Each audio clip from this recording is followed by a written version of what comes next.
Welcome everyone to our webinar today. This is Jeremy Rogers, the Director of Legal Affairs at Oregon Realtors, and joining me today are Jeff Wyron, the President and Managing Principal Broker at Premier Property Group LLC, and Ashley Fordham, the Managing Principal Broker and owner at Windermere Heritage Real Estate. And today we are going to be talking about navigating the forms environment. I think, as most of you know by now, the Oregon Realtors forms will be available for use in your transactions beginning February 22nd, 2023. And of course, the Oregon Real Estate forms, or the OREF forms, will also be available to you. It's nothing new to have more than one forms library available. There have always been other forms libraries out there, the Stevens and Ness forms library, builder forms that you encounter when you deal with new construction, the Commercial Association of Brokers forms library, and others. But now that Oregon Realtors will be providing forms, you're likely to encounter multiple forms libraries more frequently, and we wanted to give you some tips on navigating that environment. So I'm going to start out by sharing my screen and sharing a few high-level tips, and then we are going to have a conversation with Ashley and Jeff about how they will be navigating this situation within their brokerage. The first point that we want to make is that you should never mix and match transaction forms from separate forms libraries, okay? And the reason is because a forms library is created to be internally consistent, but is not created to be consistent with other forms libraries. So the sale agreement and addenda that go with one forms library are going to be referencing each other and referencing the provisions within each other, but they are not going to be referencing the provisions of other forms libraries. And so if you were to mix and match transaction forms, it's likely that you'd have a conflict of provisions, you'd have a contract that doesn't make sense, and we call that a Franken contract that's been stitched together, and that's not what we want to do for our clients. So you shouldn't mix and match the transaction forms.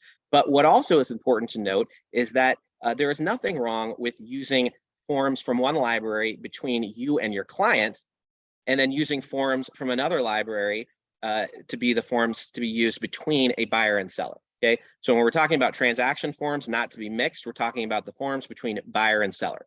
If you're using a listing agreement or a disclosed limited agency agreement or other document with your client, that should not prevent you from using a different library for the actual transaction, okay? So that's the first point. The second point is that you need to be educated and trained on all forms that you may encounter in your business.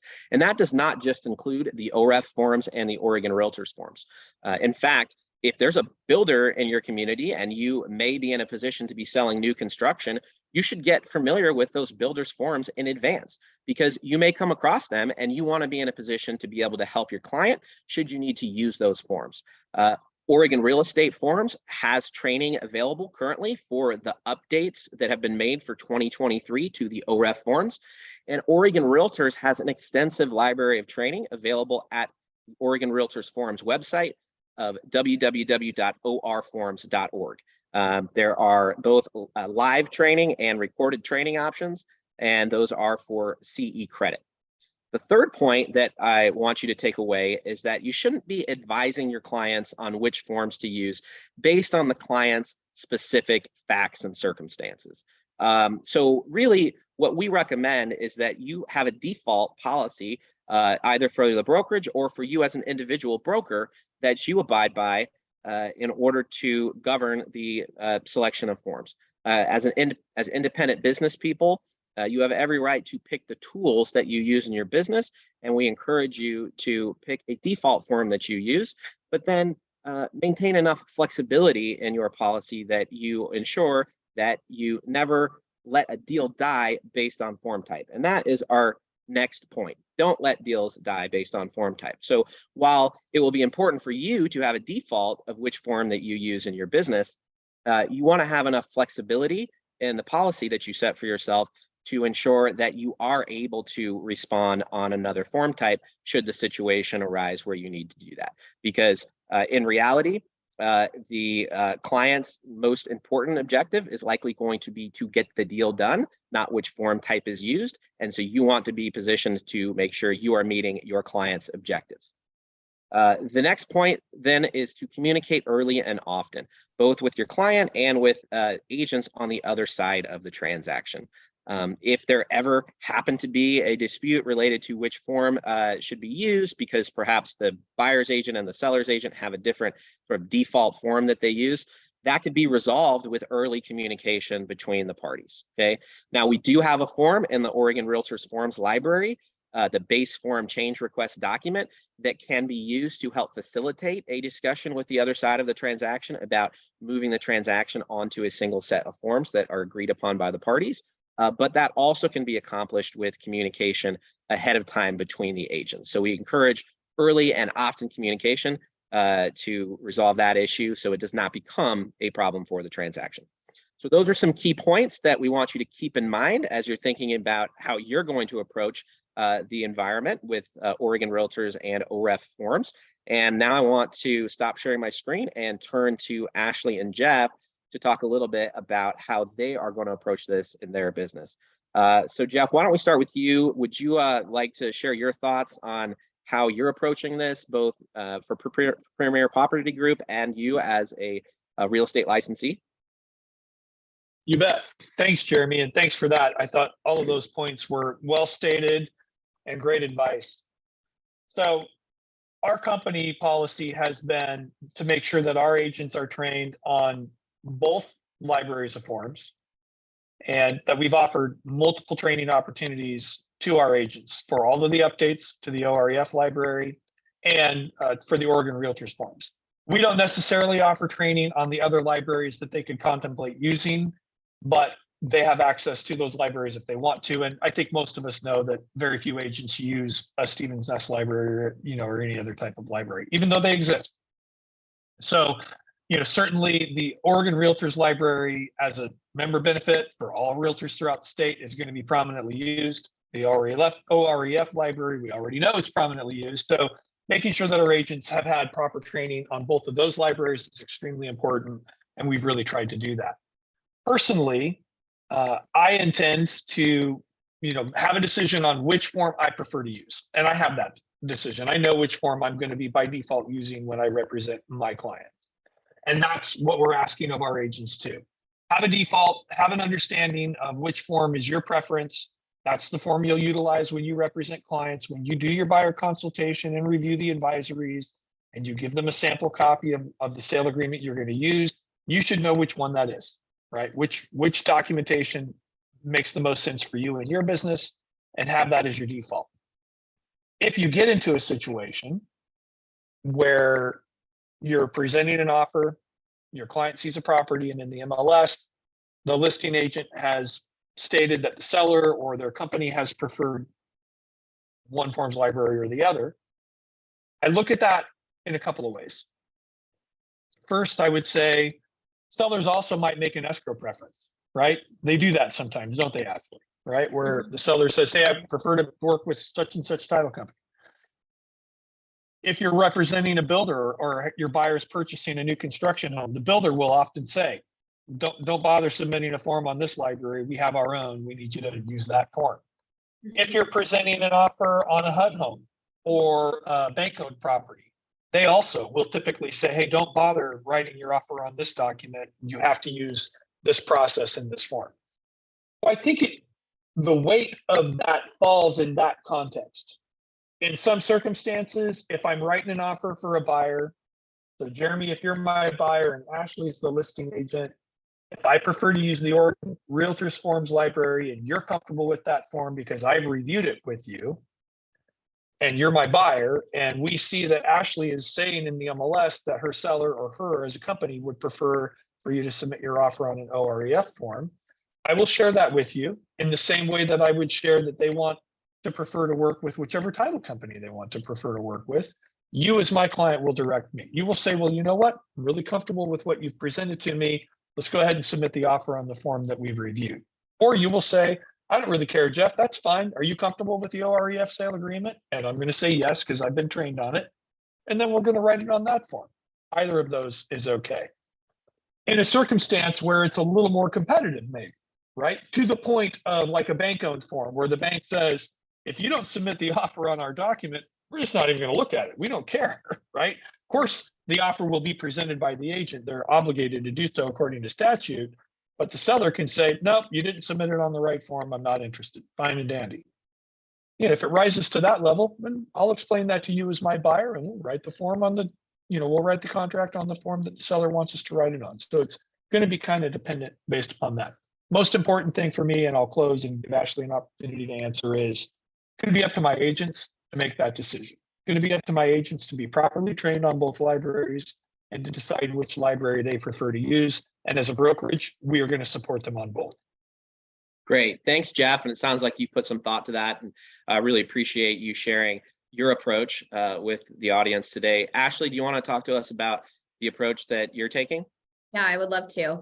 Well, first of all, I just want to acknowledge, Jeff, I love your policy. I think that's great. And ours is very similar to that stance. It's a little different in that we, as a company, are stating that we do have a preference for one form library over the other. But certainly, as Jeremy said earlier, we're not going to limit our broker's ability to do business and get a transaction closed over a form preference. Really, at the end of the day, the expectation for my brokers in my company is that they will understand whatever document that they're using, and they'll be trained on it. And if they don't understand, then they are directed to come to a principal broker or someone who can advise them and walk them through what it is the contract says, and then directing that client to seek legal counsel if they need that additional overlay. For me, one of the things that I've asked my brokers to do is to make sure that they've done 3 mock transactions if they're going to start using our Oregon Realtors forms, because I felt like it was important for them to understand the nuances of the changes in these forms than maybe what they're used to as an industry standard with the other sets of forms they're accustomed to. So at the end of the day, doing those mock transactions with either myself, our other managing principal broker, or with other brokers in our office has been incredibly impactful, because they can hear me yammer on all day long about these forms, but until they go and they do it, they don't necessarily understand the implications of some of these nuanced changes. And it's been really impactful to see them kind of do these mock transactions. So for me, I just wanted to have a defensible mechanism for my brokerage to say, hey, if you're going to be using these forms, that's great. We totally want you to be using whatever form you're most comfortable with. But I don't want the first time that my broker presents this document to be in front of a client. I want them to be well-versed and well-educated in how this document works before they start using it in their system on the 22nd. So for us, we definitely won't be letting a deal die over a form preference. I think that it's an opportunity for brokers to have communication and conversation amongst each other like we do anyway, to say, hey, is there a form preference? I noticed on here that you prefer this over the other, and I just want to have a conversation with you about that. Is that, something that you're willing to present? And I would hope that it is, because at the end of the day, it could be presented to Jeff on a napkin, and we still have a fiduciary responsibility to present that to our clients. So, I know it feels a little bit overwhelming. I know as a principal broker, it kind of makes your head spin, but I think really simply, we are all professional brokers and we're competent, and we can absolutely get a deal done on whatever set of form it is. So I think whatever policy you institute, it needs to be in support of the broker's business. It needs to be practical in the application of the current market. Because at the end of the day, our market is absolutely shifted, and we want to make sure that we can close transactions. That's what we're here to do. We're here to facilitate a buyer wanting to buy and a seller wanting to sell. So we're certainly not going to limit their ability to do that regardless of what form it is. But our standard is a little bit deeper in that I want to make sure that you are well-versed and you know what you're presenting prior to through those mock transactions. Excellent. Ashley, thanks so much. And I think one of the things that we can learn from this conversation is that, there are going to be some similarities and some differences in the approaches. But, if you're following those fundamental principles that we laid out at the beginning, you have some flexibility in how you approach this within your brokerage and with, as individual brokers. Now, up front, I emphasize, and both of you emphasized in your remarks, the importance of training and getting educated on the forms. And since you are both certified trainers for the Oregon Realtors forms, I wonder if one or both of you might want to make a short plug for the training and the curriculum that we have. Everyone might not understand that it's actually based on a curriculum that includes some mock transactions. So Ashley, you want to make any comments on that? Yeah, well, I just taught one this morning, and I think, what's so great about our course that we've had presented over the last couple of months is just really that it's a real life scenario. So I love the way that we have structured it, and let's do a successful deal. Let's do a transaction that doesn't make it all the way to closing, because those are real life scenarios that happen every single day. And so when we're walking through some of the changes that are implemented in these forms, it's a really phenomenal opportunity for brokers to really see the life cycle of a real transaction in real time. So it's much easier for me to understand the nuances of something if I can put a story to it, because that's what we do. We're storytellers. We build things. And this contract is very much like that. We are telling a story, controlling a narrative through the contracts that we're writing. And it's just a phenomenal way for us to present the forms. So, I'm kind of a nerd, so I appreciate just the life cycle of that transaction and the let's do a deal scenario. Great. Thanks, Ashley. Jeff, anything you want to add? Yeah, the orforms.org website you already referenced is a great way for agents to go. That's a great resource for them to go to see all of the different training options that are available. In addition to that, Online Ed has been really nice in working with us to offer a self-paced training program, which Ashley and I have partnered up to teach. You can take that anytime. It's self-paced. You'll get 2 hours of CE for it, and Online Ed is offering that at no cost to you as a realtor in the state of Oregon. So thank you, Online Ed. Great opportunity for you to get 2 free hours of CE and learn about the Oregon Realtors Forms Library. And I think it's nice that they were able to work with us on that. In addition, what's to come is a library of small snippet training videos that are specific to the provisions within the contract and to the different forms. So for example, picture needing to understand a little bit more about the preliminary title contingency, but not wanting to have a 2-hour class to get to it. Great, no problem. We'll have quick snippet video, and those are being developed now. And by the time we get the forms launched, as we move in toward the end of February, I'm anticipating, Jeremy, you can tell me if those will be available on the orforms.org website for people to access and utilize. But what a cool opportunity as an agent to be able to just go to that website and be like, I've never really understood the preliminary title contingency. I'd love to know more about that, and be able to watch a 2 or 3 minute video on it. Yeah. Great. Yeah. Thanks, Jeff. And those will be available. So they'll be available before launch, at least on a significant number of the key forms, and then we'll continue to add them as we go forward. So, hey, I want to thank both of our guests today, Ashley Fordham, Jeff Wyron, for having a conversation about how to navigate the forms environment. And I will leave you with just a restatement of the key points that we made at the beginning, which is don't mix and match transaction forms from separate libraries. Be educated and trained on all forms that you may encounter. Don't advise clients on which forms to use based on the client's specific facts and circumstances. Don't let deals die based on form type. And communicate early and often with your client and with the agents on the other side of the transaction. And if you stick to those principles, I think as you've heard today, there are different ways that you can approach this that will allow you to successfully navigate this new environment. So thanks everyone for joining today, and we will talk to you on the next webinar. Bye-bye.